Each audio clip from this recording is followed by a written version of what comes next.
لو تناهيتم إلى سر الحياة وصنعتم كائنا حيا نرى لم نزد إلا يقينا بالإله لم نزد إلا يقينا بالإله. اللہ نے کیوں پیدا کیا بھائی؟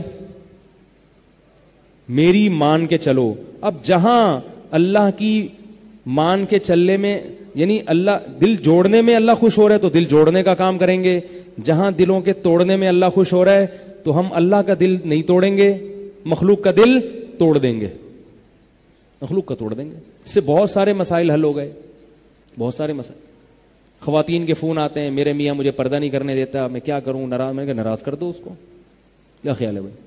پردہ تو پہلے اللہ ہے, میاں بعد میں. کیا خیال ہے بھائی؟ ساس پردہ نہیں کرنے دینی, ساس ہے بھائی تو بھائی نہیں مانو ساس کی, پردہ کریں گے ہم. باقی وہ ایک الگ بات ہے کہ اس میں کتنی ہمت ہے, وہ ایک الگ چیز ہے.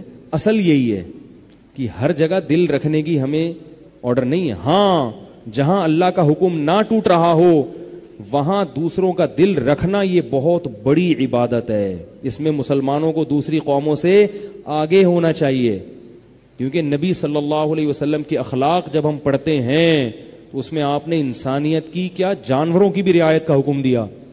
جانوروں کی بھی آپ نے فرمایا کہ جانور کو ذبح کرنے سے پہلے چھری تیز کرو. کیوں؟ اس کو تکلیف نہ ہو جانور کو, اور ذبح کرنے کا حکم بھی اس لیے دیا کہ تکلیف نہ ہو. غیر مسلم جن طریقوں سے جانوروں کو مارتے ہیں وہ بہت اذیت ناک ہیں. وہ ذبح کرنے میں رگیں کھلتی ہیں, خون نکل جاتا ہے, تڑپتا بہت ہے جانور مگر تکلیف کا احساس نہیں ہوتا. بلڈ نکل گیا تو وہ سن ہو گیا نا جسم, اس کو وہ تڑپ رہا ہے.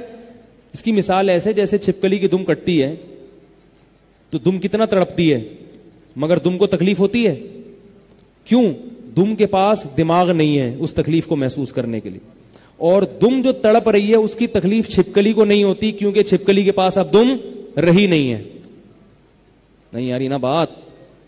چھپکلی کے پاس تڑپتی ہوئی دم کو محسوس نہیں کرے گی کیونکہ وہ دم اب چھپکلی کی ہے نہیں, اور دم جو اتنا تڑپ رہی ہے اس کو اس لیے تکلیف محسوس نہیں ہوگی کہ دم کے پاس چھپکلی کا دماغ رہا نہیں ہے.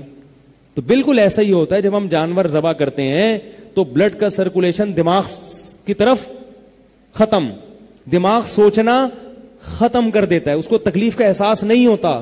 جانور تڑپتا بہت ہے مگر دماغ سوچتا نہیں ہے کیونکہ بلڈ نکل گیا نا. یہ باقاعدہ سائنسدانوں نے ریسرچ کی اس کے اوپر کہ سب سے کم تکلیف جو موت میں ہوتی ہے جانور کو وہ اس طریقے سے ہوتی ہے جس طریقے سے جانور ذبح کیا جاتا ہے, لیکن ترس بہت آتا ہے. اور ان کے ہاں جو طریقے ہیں نا مارنے کے, ترس بالکل نہیں آئے گا, اندر سے بیچارے کا بیڑا غرق ہو جائے گا اسے.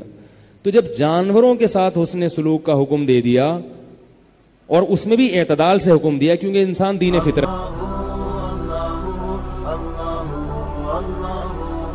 ہوا و حرص والا دل بدل دے, میرا غفلت میں ڈوبا دل بدل دے.